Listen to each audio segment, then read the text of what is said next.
Maker formula के बाद पढ़ेंगे thin lens formula. Thin lens formula पता है सबको?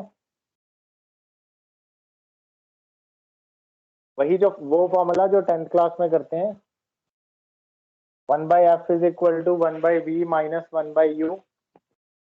Yes sir. आज हम वो वाले फॉर्मूला की डेरिवेशन करेंगे। उसकी डेरिवेशन नहीं की थी ना हमने अभी तक। Yes sir. तो वहां से करते हैं सर कंटिन्यू। ये सारे डेरिवेशंस लर्न करनी है। हाँ, डेरिवेशन इस बार आपको आनी चाहिए, जितनी भी डेरिवेशन वो जो करवा रहा हूँ। सर एटम वाला चैप्टर है उसकी भी। हाँ जी, एटम्स वाले की भी, एटम वाले चैप्टर की भी, और अभी जितनी भी करेंगे इस साल इस टर्म में सारी डेरिवेशन, क्योंकि पेपर सब्जेक्टिव हो सकता है। अभी तक तो यही है कि सब्जेक्टिव होगा पेपर, तो सब्जेक्टिव पेपर में डेरिवेशन आती हैं, इसलिए चलो स्टार्ट करते हैं। हेडिंग लगा दो, थिन लेंस फॉर्मूला।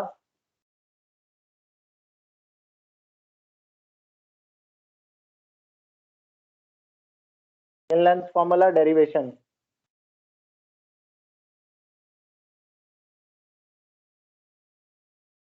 इसको इसको करेंगे डिराइव। इजी है इसकी काफी derivation.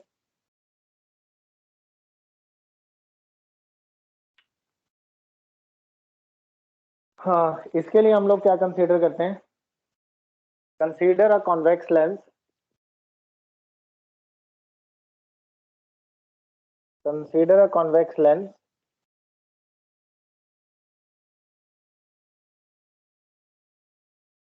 forming an image. Consider a convex lens forming an image. Convex lens consider करो जो इमेज बना रहा है। Forming an image of an object,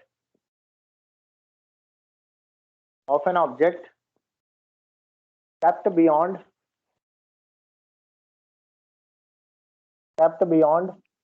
center of curvature, kept beyond its center of curvature।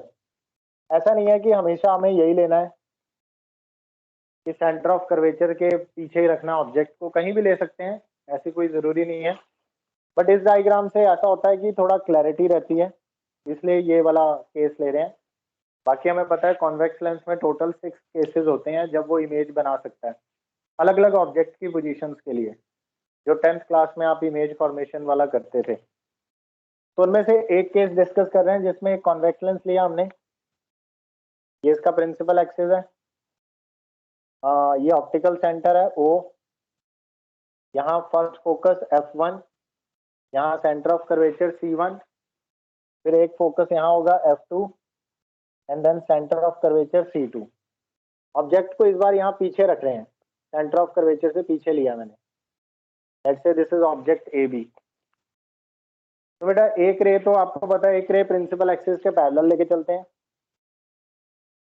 एक incident ray principal axis के parallel, और एक incident ray optical centre से निकालेंगे। तो 2 रेज ले सकते हैं इमेज फॉर्मेशन के लिए। अब रूल्स तो आपको पता ही होंगे कि अगर कोई रे इंसिडेंट प्रिंसिपल एक्सिस के पैरेलल आ रही है तो रिफ्रैक्शन के बाद वो फोकस से पास करेगी, तो ये वाली रे तो जाएगी फोकस से, जो फर्स्ट वाली रे है।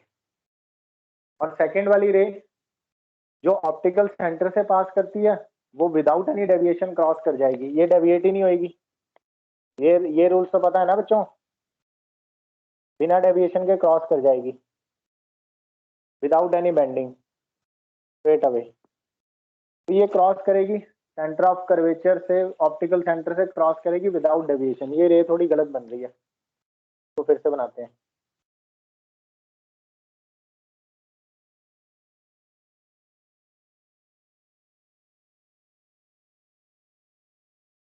ये ऑप्टिकल सेंटर से पास करेगी, तो यहां से आने वाली रे जो है ये ऑप्टिकल सेंटर से गई और बिना डेविएशन के क्रॉस कर जाएगी, बिना डेविएशन के क्रॉस कर जाएगी। तो बेटा ये जो इमेज बनेगी वो यहाँ बनेगी, between F2 and C2, focus और सेंटर ऑफ कर्वेचर के बीच में बनती है इमेज।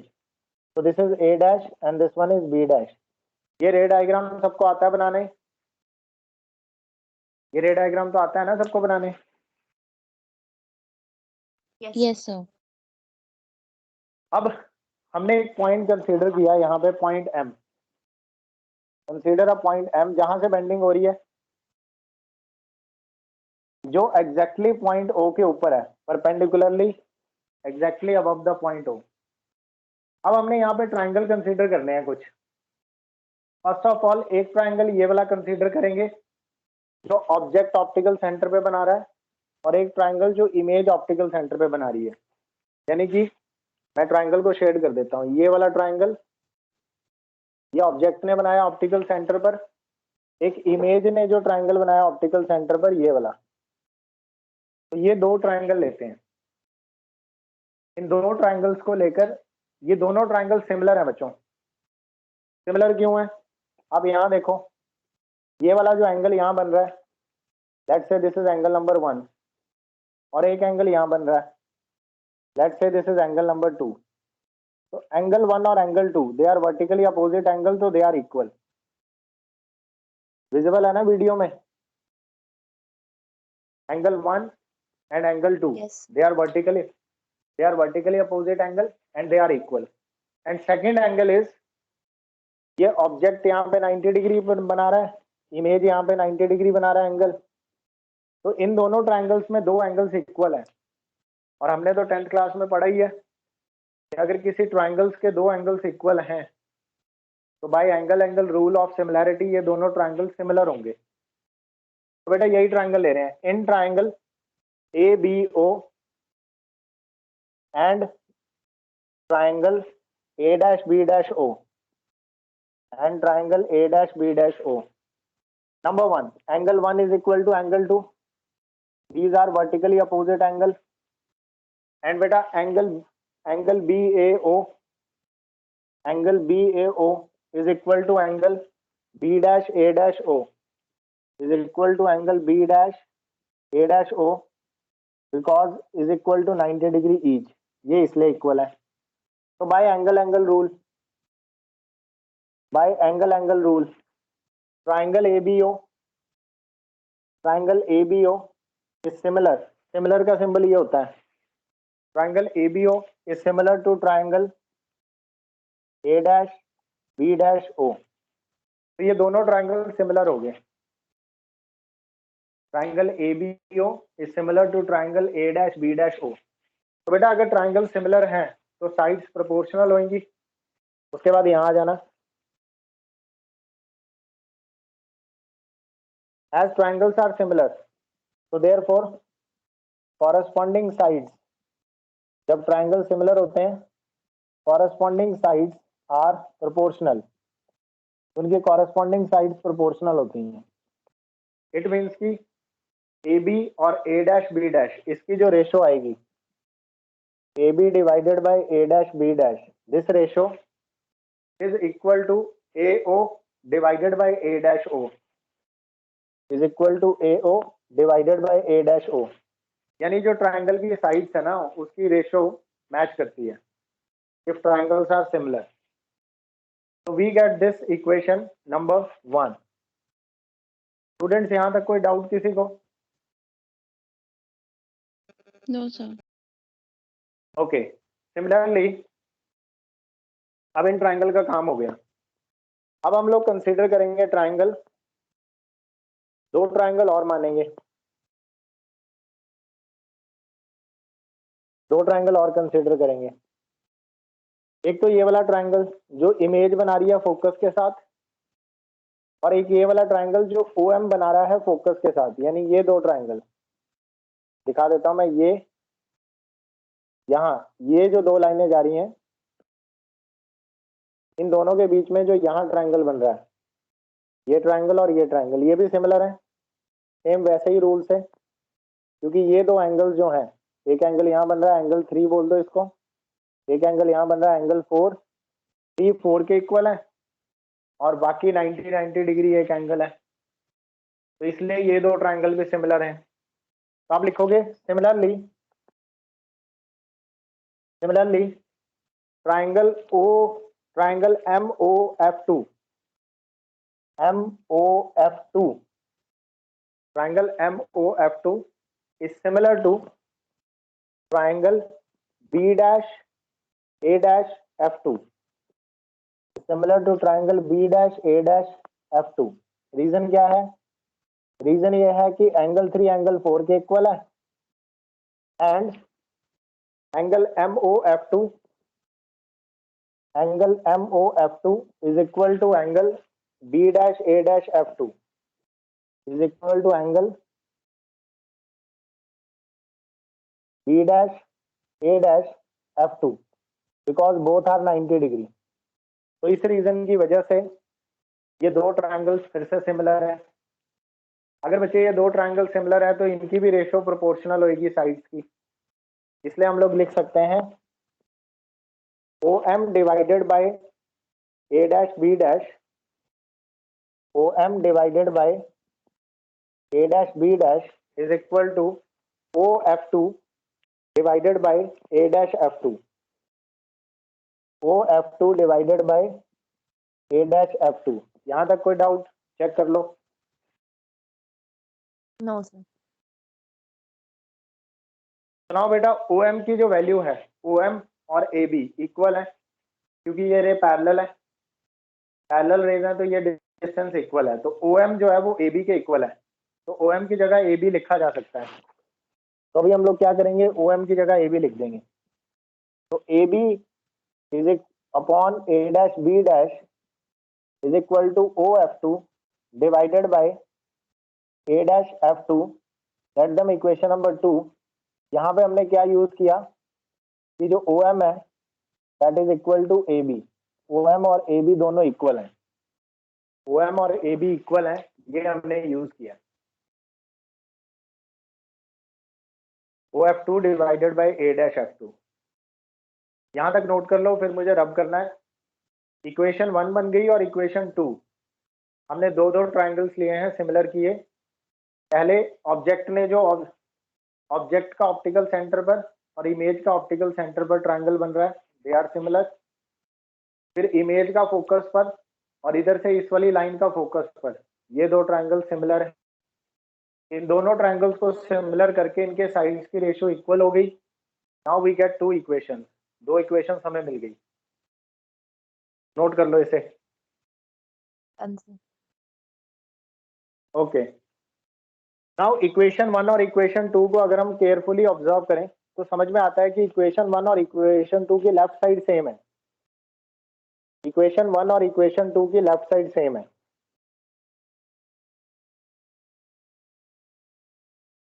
अगर इक्वेशन 1 और इक्वेशन 2 की लेफ्ट हैंड साइड सेम है तो कंबाइनिंग इक्वेशन 1 एंड 2 या using equation 1 and 2, using 1 and 2, अगर लेफ्ट साइड सेम है तो राइट साइड भी इक्वल होगी। तो इसलिए हम लोग कह सकते हैं AO डिवाइडेड बाय A-O दोनों की राइट हैंड साइड भी इक्वल होगी, is equal to OF2 divided by A-F2।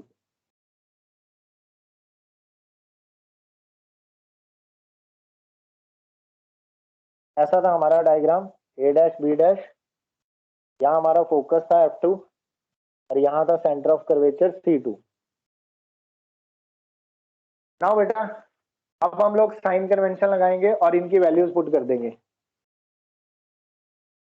Put values with sign convention. चलो साइन कन्वेंशन ना भी लगाएं, सिंपल वैल्यूज डाल दें।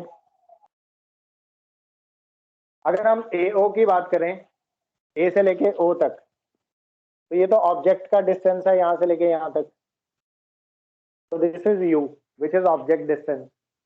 A-O देखोगे तो A-O जो है this is image distance V। A-O is equal to image distance V। O से लेके F2 तक, O से लेके F2 तक ये है फोकल लेंथ, O से लेके F2 तक ये है फोकल लेंथ F। और A-F2 जो है, अगर मैं V में से F माइनस कर दूं तो ये लेंथ मिल जाएगी। क्योंकि ये टोटल लेंथ v है, इसमें से f माइनस कर दो तो a डैश f2 की वैल्यू आएगी v माइनस f। अब ये सारी वैल्यूज हम लोग पुट करने वाले हैं जो हमारे पास ऊपर इक्वेशन आई है। तो फिर हमारे पास बनेगा AO की जगह it is u a dash o that is v is equal to OF2 is equal to focal length divided by a dash f2 it is equal to v minus f। तो हमने सारी values put कर दी जो जो हमारे पास थी with sign convention. ऐसे लिखते हैं put values with sign convention, sign conventions के साथ इसकी वैल्यूज पुट करना। और जैसे ही हमने पुट करा तो ये आ गया हमारे पास put values with sign convention. अब देखते हैं बेटा u को नेगेटिव लेना पड़ेगा। u को नेगेटिव इसलिए लेना पड़ेगा क्योंकि ये लेफ्ट साइड पे है,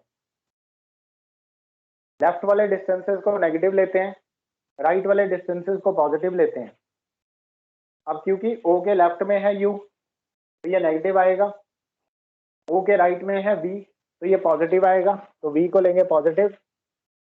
फोकल लेंथ भी राइट साइड पे है तो इसे भी पॉजिटिव लेंगे। बाकी v और f दोनों पॉजिटिव है वो तो हमें पता है, तो ये भी प्लस और ये भी प्लस, तो यही आ जाएगा। यहाँ तक क्लियर है स्टूडेंट, कोई डाउट? Yes.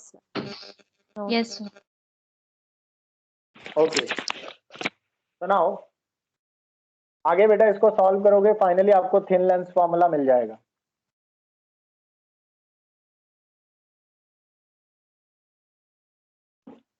इसको थोड़ा रीअरेंज करते हैं, u के साथ ये मल्टीप्लाई हो जाएगा तो ये बनेगा minus uv minus u into minus f बनेगा प्लस uf, और v के साथ f मल्टीप्लाई होगा तो बन जाएगा vf। f वाली टर्म्स को एक तरफ करते हैं, minus uv is equal to, जब ये वाली टर्म उधर जाएगी तो उसमें से f कॉमन ले लेंगे तो बनेगा v माइनस u, क्योंकि ये प्लस u उधर जाके माइनस u बन जाएगा माइनस uf, f कॉमन ले लिया ये रह जाएगा, तो यहाँ से आएगा minus uv divided by v minus u is equal to f। फिर रेसिप्रोकेट कर देंगे दोनों तरफ, ये बनेगा v minus u divided by minus uv is equal to 1 by f। फिर हम लोग सॉल्व करेंगे, सेपरेट कर दो इसे, एक बार बनेगा v divided by minus u minus uv, फिर बनेगा minus u divided by minus uv is equal to 1 by f। ये माइनस और ये माइनस तो बन जाएगा प्लस, इस v से ये वाला v कट जाएगा, इस u से ये वाला u कट जाएगा, क्या रह जाएगा हमारे पास माइनस 1 बाई यू, ये minus minus plus 1 by V is equal to 1 by F. यानी बेटा हमारे पास बन गया thin length formula 1 by F is equal to 1 by V minus 1 by U. यही करते थे ना हम लोग 10th क्लास में, तो ये उसकी Yes. डेरिवेशन है। कर लो इसको नोट डाउन फटाफट। बस इसके लिए आपको पता होना चाहिए सिमिलैरिटी ऑफ ट्राइंगल्स के रूल्स। एंगल रूल से आप ट्राइंगल्स को सिमिलर प्रूफ कर सकते हो, और फिर अगर ट्राइंगल सिमिलर हैं तो उनके साइज की रेशो प्रोपोर्शनल होती हैं। फिर हमने उसको इक्वेट करके इक्वेशन 1 और इक्वेशन 2 बनाई, और वहां से मिली हमें कंबाइन करके वो सबसे ऊपर वाली इक्वेशन, उसमें हमने वैल्यूज पुट की with sign convention. Finally we get thin length formula. Just a minute. तो फाइनली हमें ये जो फॉर्मूला मिला this is called thin length formula. यही फॉर्मूला हम लोग 10th क्लास में यूज करते थे। अब बेटा थिन लेंथ तो फॉर्मूला मिल गया, अब हम लोग निकालेंगे मैग्निफिकेशन। थिन लेंथ फॉर्मूला मिल गया, अब इसके बाद मैग्निफिकेशन भी निकालेंगे साइज साथ साथ में। तो यहाँ तक हो गया सबका? Yes, sir. Yes, sir. Good.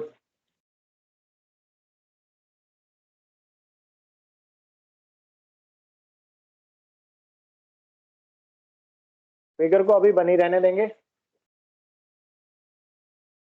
इसके आगे ही कंटिन्यू करेंगे मैग्निफिकेशन के लिए। मैग्निफिकेशन का मतलब सबको पता है कि हमारी इमेज कितनी बड़ी बन रही है, what is the size of image with respect to object, बड़ी या छोटी। तो वो मैग्निफिकेशन से पता चलता है। अगर मैग्निफिकेशन की वैल्यू 1 से बड़ी आती है तो हम बोलेंगे कि इमेज का जो साइज है वो ऑब्जेक्ट से ज्यादा है। अगर मैग्निफिकेशन की वैल्यू 1 से छोटी आती है तो कहते हैं कि इमेज का जो साइज है वो ऑब्जेक्ट से छोटा है। और अगर मैग्निफिकेशन की वैल्यू एग्जैक्टली 1 आती है तो फिर कहते हैं कि इमेज और ऑब्जेक्ट दोनों इक्वल है, इक्वल साइज के हैं। अब लिखेंगे मैग्निफिकेशन, मैग्निफिकेशन भी निकालते हैं। तो बेटा बाय डेफिनेशन मैग्निफिकेशन का फॉर्मूला होता है height of image divided by height of object, height of image divided by height of object, ये इसकी डेफिनेशन है। इमेज की हाइट को हम लोग लिखते हैं h डैश और ऑब्जेक्ट की हाइट को लिखते हैं h। मतलब यहाँ जो हमारी बनी है image, object it is height h और जो इमेज बनी है इसकी हाइट है h dash, height of image और height of object divided by height of image. अब ये हमें कैलकुलेट करना है। ऑब्वियसली जो हमने स्टार्टिंग में 2 ट्राइंगल लिए थे, ऑब्जेक्ट का ऑप्टिकल सेंटर के साथ और इमेज का ऑप्टिकल सेंटर के साथ, जो फर्स्ट इक्वेशन थी वो। नाउ बेटा from equation number 1, from first equation हमारे पास एक रिजल्ट है। रिजल्ट ये रहा, A B divided by A dash B dash is equal to A O divided by A dash O. यही है ना हमारे पास फर्स्ट इक्वेशन, उसी को यूज करेंगे क्योंकि ये जो टर्म आ रही है एच डैश और एच, ये इन्हीं 2 ट्राइंगल्स में आ रही है। तो बेटा ए बी की वैल्यू है एच और ए डैश बी डैश की वैल्यू है एच डैश। अब साइन कन्वेंशन के साथ इनकी वैल्यूज पुट करते हैं। Put values with sign convention, put values with sign convention. तो बेटा जो डिस्टेंसेस, मतलब जो हाइट प्रिंसिपल एक्सिस के ऊपर है वो पॉजिटिव, जो प्रिंसिपल एक्सिस के नीचे है वो नेगेटिव। तो ऑब्जेक्ट प्रिंसिपल एक्सिस के ऊपर है तो h पॉजिटिव लेंगे और इमेज प्रिंसिपल एक्सिस के नीचे है तो इसे नेगेटिव लेंगे। अभी ये वैल्यूज डाल देते हैं यहाँ पे। h ए बी की वैल्यू है h पॉजिटिव ली जाएगी। इसके बाद यहाँ आएंगे ए बी की वैल्यू h और ए डैश बी डैश की वैल्यू h डैश, ये नीचे की तरफ है तो इसे नेगेटिव लेंगे, minus h dash is equal to A से लेके ओ तक, दिस इज ऑब्जेक्ट डिस्टेंस, ये लेफ्ट साइड पे है तो नेगेटिव लेंगे minus u divided by A dash O. A dash ओ है इमेज डिस्टेंस, ये राइट साइड पे है, इसे पॉजिटिव लेंगे तो प्लस वी। तो यहां से हम लोग एच डैश की वैल्यूज निकालेंगे, एच बाई एच डैश। तो बेटा ये एच बाई एच डैश, इसको रेसिप्रोकल कर दो, ये बनेगा H dash by H minus ऊपर is equal to minus v by you. Minus से माइनस उड़ जाएगा, कट गया। एच डैश बाई एच को बोलते हैं मैग्निफिकेशन, तो मैग्निफिकेशन का फॉर्मूला आ गया V by you, minus cut चुका है। यस और no students, is it clear? दिख नहीं रहा तो मैं शो कर देता हूँ। सबको समझ आ गया बच्चों, कोई डाउट?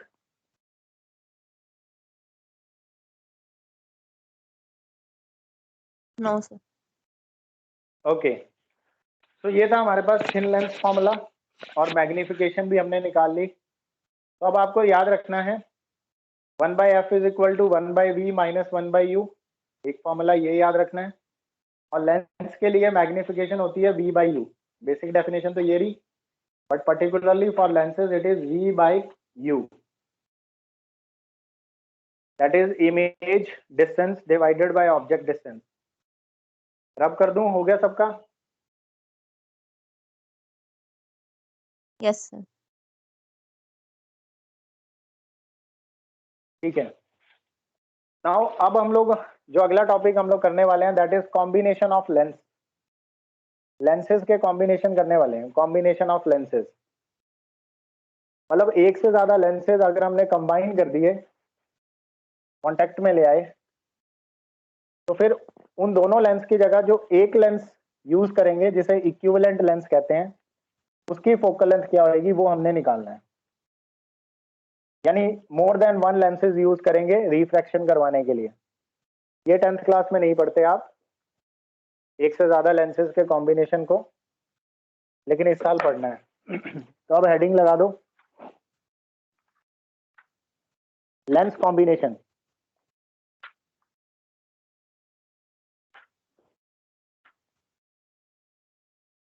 हेडिंग लगा दो लेंस कॉम्बिनेशन। और इसमें भी हम जो पढ़ने वाले हैं that is thin lenses in contact. Thin lenses in contact. Sir हाँ जी, सर जो आप रिकॉर्डिंग डालते हो ना, हाँ जी। जो सर लास्ट वाली रिकॉर्डिंग है शायद सैटरडे की, तो सर वो चल नहीं रही। आज वाली तो शायद आपने डाली नहीं होगी अभी, पर जो सैटरडे वाली है वो चल नहीं रही। सुबह वाली क्लास की? Extra class. हाँ, वो नहीं चलेगी क्योंकि वो आपके चैनल में शेयर नहीं हुई। अब इसीलिए मैं YouTube पे अपलोड कर रहा हूँ सारी वीडियोस, 1-2 दिनों में हो जाएंगी। सर मैंने वो वाली देखनी थी, तो उसमें स्क्रीन नहीं दिख रही पर आपकी आवाज तो आ रही है। अच्छा, फिर वो डिफेक्ट होगा कोई उसमें, मैं चेक कर लूंगा। एक बार सर आप वहां से चेक कर लेना। कौन से टॉपिक चल रहा था उसमें? मैं सर आपको मैसेज कर दूंगी व्हाट्सएप पे, एक बार चेक कर। ठीक है, बस मुझे बता देना उसमें कौन सा टॉपिक चल रहा था। ठीक है। Lens combination, thin lenses in contact. अब इसके लिए हमें क्या फाइंड आउट करना है? We have to find out, इसमें पहले ये लिख लो क्या फाइंड आउट करना है। We have to find out number one equivalent focal length. एक तो हमें इक्विवेलेंट फोकल लेंथ चाहिए, यानी दो लेंस की जगह अगर मैं एक ही लेंस यूज करूं जो उन दो लेंस का काम करे तो उस लेंस को इक्विवेलेंट लेंस बोलेंगे, और उस लेंस की फोकल लेंथ को इक्विवेलेंट फोकल लेंथ। और दूसरा हमें फाइंड आउट करनी है इक्विवेलेंट पावर। तो जब इक्विवेलेंट फोकल लेंथ मिल जाएगी तो इक्विवेलेंट पावर तो मिल ही जाएगी, क्योंकि फोकल लेंथ का रेसिप्रोकल होता है power. And yes. Third is equivalent magnification. तो ये तीन चीजें हमें फाइंड आउट करनी है। Equivalent magnification. अब इस टॉपिक को करने के लिए क्या कॉन्सेप्ट क्या यूज होता है वो भी लिख लेते हैं। कॉन्सेप्ट जो यूज होगा कॉम्बिनेशन ऑफ लेंसेज में, इसमें दो बातों का ध्यान रखना है। नंबर वन, बेटा image formed by first lens. पहला जो लेंस इमेज बनाएगा, जैसे लेंस मेकर फॉर्मूला में हमने किया था, फर्स्ट लेंस जो इमेज बनाएगा वो सेकंड वाले लेंस के लिए ऑब्जेक्ट की तरह काम करेगी। एक तो ये है कॉन्सेप्ट। तो first is image formed by first lens, image formed by first lens act as an object for second lens। First lens जो इमेज बनाएगा वो सेकंड वाले लेंस के लिए ऑब्जेक्ट की तरह काम करेगी। And number 2 point, we can apply thin lens formula for individual lenses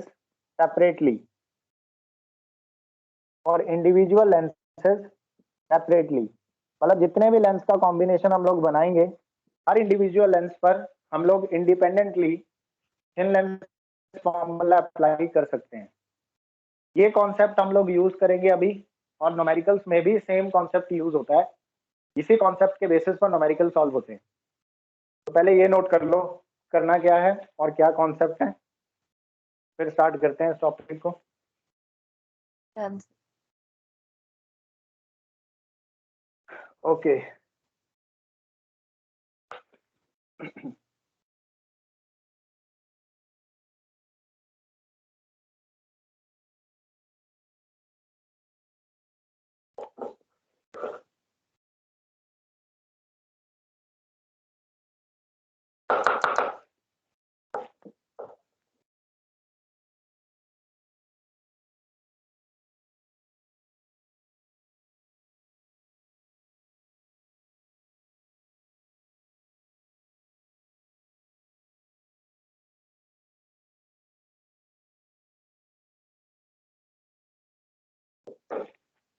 तो नंबर 1 इज, सबसे पहले consider two convex lenses, consider two convex thin, बिल्कुल पतले पतले, consider two thin convex lenses in contact. Contact मतलब वो टच होने चाहिए एक दूसरे के साथ। तो जैसे कि पहले तो रे डायग्राम बनाएंगे। मान लो एक कॉन्वेक्स लेंस ये रहा, लेंस नंबर 1 L1, ठीक इसके साथ कॉन्टैक्ट में एक लेंस और है जिसके साथ टच हो रहा है, ये दूसरा लेंस है, lens L2, they are in contact with each other. बड़ा छोटा हो सकता है लेंथ वाइज, अपर्चर छोटा बड़ा हो सकता है, वो कोई मैटर नहीं करेगा, बस कॉन्टैक्ट में होने चाहिए। ये इन दोनों का कॉमन प्रिंसिपल एक्सेस है। अब ध्यान से सुनना, रे डायग्राम में यहां पर अपना ऑब्जेक्ट है, ये ऑब्जेक्ट से आई रे, इंसिडेंट रे, ऐसे पॉइंट ऑब्जेक्ट लिया हमने। अब हमें पता है कि लेंस L1 उस रे को क्या करेगा, बेंड कर देगा। कॉन्वेक्स लेंस है तो कन्वर्ज करता है रेज को, तो यहां से बेंडिंग हो जाएगी, तो यहां से बेंड होके रे ऐसे जाएगी इस डायरेक्शन में। अब बेंड तो हो गई रे। अब मान लो कि ये लेंस L2 नहीं होता, अगर ये वाला लेंस यहाँ पे नहीं होता तो ये रे एकदम सीधी जाती, ऐसे जानी थी ये रे। अगर लेंस L2 नहीं होता यहाँ पे तो ये रे ऐसे जाती और इमेज कहीं यहाँ बनती जाके I1। अगर ये लेंस L2 ना होता तो ये रे ऐसे जाती, यहां से बेंड होके I1 पे इमेज बनती। तो this is image formed by lens L1, this is image formed by L1। This, ये जो इमेज है, कॉन्सेप्ट कहता है ये ऑब्जेक्ट की तरह काम करेगी। This image act as an object, this image act as an object for lens L2। ये इमेज ऑब्जेक्ट की तरह काम करेगी दूसरे लेंस L2 के लिए। अब होगा क्या, यहां पर जब ये रे पहुंचेगी तो बीच में ये लेंस आ गया L2, और जब ये L2 लेंस आ गया, अब ये भी रिफ्लेक्शन करवाएगा, या तो ये नहीं होता तो वहां जाती, वहां बन जाती इमेज, लेकिन क्योंकि बीच में लेंस अड़ गया, अब ये भी कन्वर्ज करेगा, ये भी रेज को कन्वर्ज करेगा और थोड़ा बेंड कर देगा अवे फ्रॉम नॉर्मल। तो जो फाइनल इमेज है वो असल में यहाँ बनेगी। This is our final image. जो सेकेंड लेंस इमेज बनाएगा, that is the final image formed by the combination of to lenses.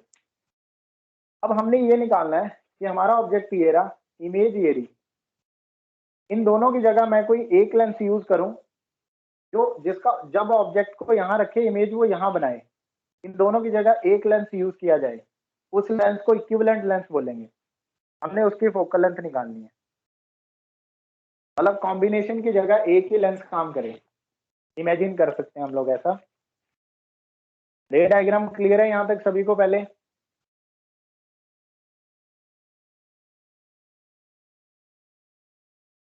Yes sir. चलो ठीक है, रे डायग्राम आ गया समझ। अब देखते हैं, अब डिस्टेंसेस मार्क करते हैं।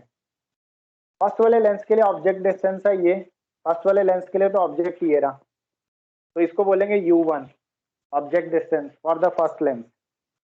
और फर्स्ट लेंस के लिए जो इमेज बनी है वो बनी I1, वो वहां जाके बनी है I1। तो फर्स्ट वाले लेंस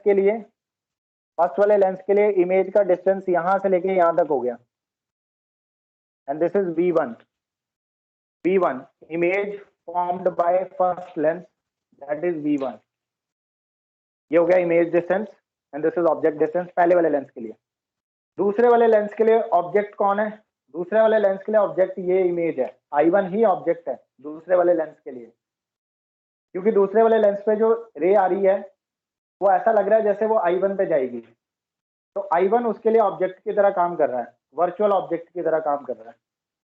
तो सेकंड वाले लेंस के लिए I1 ही ऑब्जेक्ट है, इसलिए सेकंड वाले लेंस का ऑब्जेक्ट डिस्टेंस U2, कहां से लेके कहां तक? सेकंड वाले लेंस से लेकर I1 तक का डिस्टेंस हो गया U2, that is object distance for second lens.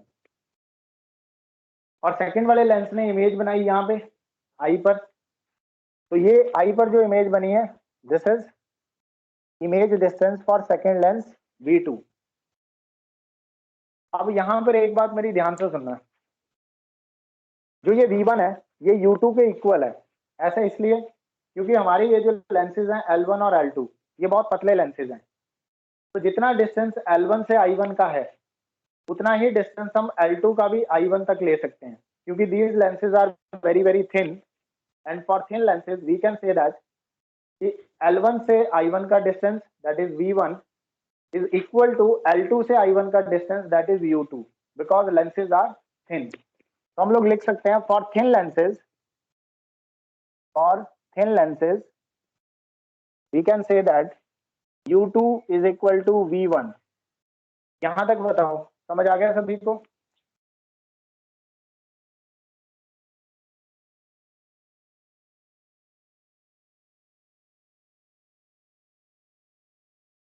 यहां तक समझ आ गया? बेटा ये लेंस बहुत पतले हैं ना, ये लेंस बहुत पतले हैं तो डायग्राम में मोटे दिखाए हैं मैंने। हमने कहा ना थिन लेंसेज, ये लेंस इतने पतले हैं कि they are very very close to each other L1 और L2। तो L1 से I1 का डिस्टेंस और L2 से भी I1 का डिस्टेंस ये इक्वल होगा because they are very very close to each other. तो थिन लेंसेज के लिए हम लोग ऐसा लिख सकते हैं U2 is equal Yes. To V1। ठीक है? Yes sir. ओके, तो यहां तक हो गया सबका। अब हम लोग अब कॉन्सेप्ट कहता है, एक कॉन्सेप्ट तो यूज कर लिया हमने। फर्स्ट कॉन्सेप्ट था कि जो इमेज बनाएगा फर्स्ट लेंस वो दूसरे वाले के लिए ऑब्जेक्ट की तरह काम करेगा, तो वो कॉन्सेप्ट तो यूज हो गया और हमने रे डायग्राम कंप्लीट कर लिया सारा। अब सेकेंड कॉन्सेप्ट हमने लगाना है कि हम दोनों लेंसेज पर independently thin lens formula use कर सकते हैं। तो सबसे पहले अप्लाई करेंगे लेंस फॉर्मूला L1 पर, फर्स्ट लेंस पर। तो यहाँ पे लिख रहे हैं applying thin lens formula for Lenz L1। First वाले लेंस पे लगा रहे हैं। फर्स्ट वाले लेंस पे थिन लेंस फॉर्मूला अप्लाई करेंगे तो क्या आएगा? मान लो फर्स्ट वाले लेंस की फोकल लेंथ है f1 और सेकंड वाले लेंस की फोकल लेंथ है f2। तो थिन लेंस फॉर्मूला कहता है 1/f1 is equal to 1/v1 minus 1/u1। तो ये बन गई एक इक्वेशन, फर्स्ट वाले लेंस पे लगा दिया थिन लेंस फॉर्मूला। उसके लिए ऑब्जेक्ट u1 है और इमेज v1 है और फोकल लेंथ f1 है। अब सेकंड वाले लेंस पे लगाएंगे ऐसे ही, अप्लाइंग थिन लेंस फॉर्मूला और लेंस L2 दूसरे वाले लेंस के लिए लगाएंगे। दूसरे वाले लेंस के लिए बेटा फोकल लेंथ है f2, तो 1/f2 is equal to image distance है v2 माइनस ऑब्जेक्ट डिस्टेंस है u2। तो 1/f2 is equal to 1/v2 minus 1/u2। अब u2 तो v1 के इक्वल है, तो इस u2 की जगह v1 लिख देंगे क्योंकि हमारे लेंसेज पतले हैं, थिन लेंसेज हैं। तो इस इक्वेशन को ऐसे भी लिखा जा सकता है 1/f2 is equal to 1/v2 minus 1/v1।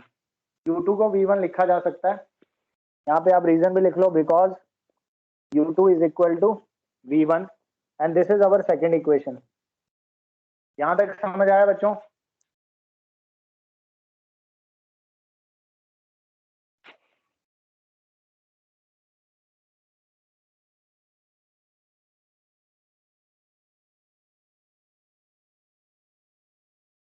यहाँ तक समझ आ गया? Yes, sir. ओके, अब हमने सारा तो लिख लिया। अब इन दोनों मेरी इक्वेशंस को क्लास है। क्या कह रहे हो?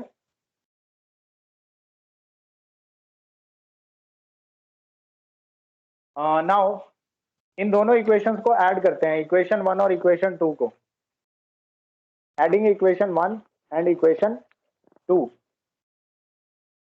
तो जैसे ही हम लोग ऐड करेंगे लेफ्ट हैंड साइड में क्या होगा 1/f1 प्लस 1/f2, ये दोनों ऐड हो जाएंगे। तो यहाँ कर रहे हैं एडिंग इक्वेशन 1 एंड इक्वेशन 2। ऐड करने से क्या होगा, लेफ्ट साइड बनेगी 1/f1 plus 1/f2 is equal to, right side में देखो ये 1/v1 ये पॉजिटिव है, यहाँ पे 1/v1 ये नेगेटिव है। जब इन दोनों को ऐड करेंगे तो V1 और V1 वाली टर्म कट जाएगी, ये टर्म ऐड करने पे इससे कट जाएगी, बचेगा क्या 1/V2 माइनस 1/U1 ऐड करने से, तो 1/V2 माइनस 1/U1 ये बचेगा। अब बेटा जब अगर हम एक सिंगल लेंस कंसीडर करें इसे, अगर इसे एक सिंगल लेंस कंसीडर करें तो उसके लिए ऑब्जेक्ट डिस्टेंस U1 है, क्योंकि उसके लिए ऑब्जेक्ट ये होगा, तो इसे हम U मान सकते हैं, ये बोल दिया U1 is equal to U, अगर एक सिंगल लेंस कंसीडर करें। और उस लेंस से जो इमेज बनेगी वो यहाँ बनेगी, फाइनल इमेज ये बन रही है, तो अगर इसे एक सिंगल लेंस माने तो उसका ऑब्जेक्ट डिस्टेंस U1 है और उसका जो इमेज डिस्टेंस है वो V2 है, यानी ये वाली उसकी फाइनल इमेज है, तो V2 को हम सिंपली V लिख सकते हैं। तो इसीलिए हम लोग इस इक्वेशन को ऐसे करके लिख रहे हैं, अगर हम उसे एक सिंगल लेंस कंसीडर करें तो उसके लिए ऑब्जेक्ट यहाँ है और फाइनल इमेज ये रही, मतलब एक सिंगल लेंस अगर मैं मानो रफ डायग्राम बना रहा हूँ, मान लो ये एक ही लेंस है, तो उसके लिए ऑब्जेक्ट यहाँ है O, इमेज बना रहा है यहाँ I, तो उसके लिए ये ऑब्जेक्ट डिस्टेंस हुआ, ये इमेज डिस्टेंस हुआ, वही मैं कह रहा हूँ, ये ऑब्जेक्ट और ये इमेज, तो इसलिए मैंने U1 को U ले लिया और V2 को V ले लिया, अगर इन दोनों की जगह एक ही लेंस लगा दें तो, और उसकी उस इक्विवेलेंट लेंस की हमें फोकल लेंथ चाहिए, तो इसको अगले स्टेप में लिखेंगे, ये इससे अगला स्टेप है 1/f1 plus 1/f2 is equal to 1/v minus 1/u। अब बेटा 1/v माइनस 1/u ये तो थिन लेंस फॉर्मूला बन गया उस वाले के लिए, इक्विवेलेंट लेंस के लिए, तो उसकी जगह इन दोनों की जगह हम लोग लिख सकते हैं, इन दोनों की जगह हम लोग लिख सकते हैं 1 फोकल लेंथ इक्विवेलेंट। आपको मेरी ये बात समझ आई स्टूडेंट्स? 1/v माइनस 1/u इसको 1/f इक्विवेलेंट लिख सकते हैं, क्योंकि जो इक्विवेलेंट लेंस होगा उसके लिए ऑब्जेक्ट डिस्टेंस u होगा और इमेज डिस्टेंस v होगा। यस और नो? यस। तो फाइनली हमारे पास फॉर्मूला तैयार हो गया, इसको फटाफट स्टूडेंट्स नोट कर लो, equivalent EMF sorry equivalent focal length of two EMF आ रहा है अभी भी दिमाग में, अब फोकल लेंथ आ गई है, इक्विवेलेंट फोकल लेंथ। अब इन जनरल अगर आपको फॉर्मूला लिखना है कांटेक्ट में मतलब अगर लेंसेज टच हो रहे हैं तो है ये फॉर्मूला, लेंसेज टच होने चाहिए तब ये फॉर्मूला वैलिड है जो हम लोग पढ़ रहे हैं। तो फाइनली जर्नल फॉर्मूला लिखते हैं, इन जर्नल हम लोग ऐसे लिख सकते हैं 1/f equivalent focal length is equal to 1/f1 plus 1/f2 plus so on plus 1/fn। मान लो total n thin lenses combine हो रहे हैं, तो अभी तो हमने 2 के लिए डिराइव किया था बट जर्नलाइज कर रहे हैं उसको n लेंसेज के लिए। अब रेसिप्रोकल ऑफ फोकल लेंथ को बोलते हैं पावर, तो 1 इक्विवेलेंट फोकल लेंथ बन जाएगी इक्विवेलेंट पावर, 1/f1 हो गया फर्स्ट की पावर प्लस 1/f2 हो गया सेकंड की पावर प्लस सो ऑन। यानी अगर आपको इक्विवेलेंट पावर चाहिए, तो आप इंडिविजुअल पावर्स को ऐड कर दो तो आपको फिर इक्विवेलेंट पावर मिल जाएगी। और थर्ड है बच्चे इक्विवेलेंट मैग्निफिकेशन। इक्विवेलेंट मैग्निफिकेशन की डेरिवेशन हम लोग नहीं कर रहे हैं, वो नहीं इंपॉर्टेंट, तो इसके लिए डायरेक्ट फॉर्मूला याद रखो, इक्विवेलेंट मैग्निफिकेशन है इंडिविजुअल मैग्निफिकेशन को मल्टीप्लाई कर देंगे, अगर हम लोग इंडिविजुअल मैग्निफिकेशन को मल्टीप्लाई कर देंगे तो हमें इक्विवेलेंट मैग्निफिकेशन मिल जाएगी। तो ये 3 फॉर्मूलेज आपको याद रखने हैं, अगर थिन लेंसेज कांटेक्ट में हैं then equivalent focal length given by first formula, equivalent power simply add करके मिल जाएगी, और इक्विवेलेंट मैग्निफिकेशन इंडिविजुअल मैग्निफिकेशंस को मल्टीप्लाई करके मिल जाएगा। सबको समझ आ गया?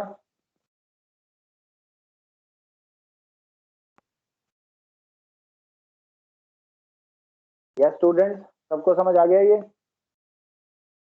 Yes sir. तो थैंक यू, आज की क्लास में यही करेंगे।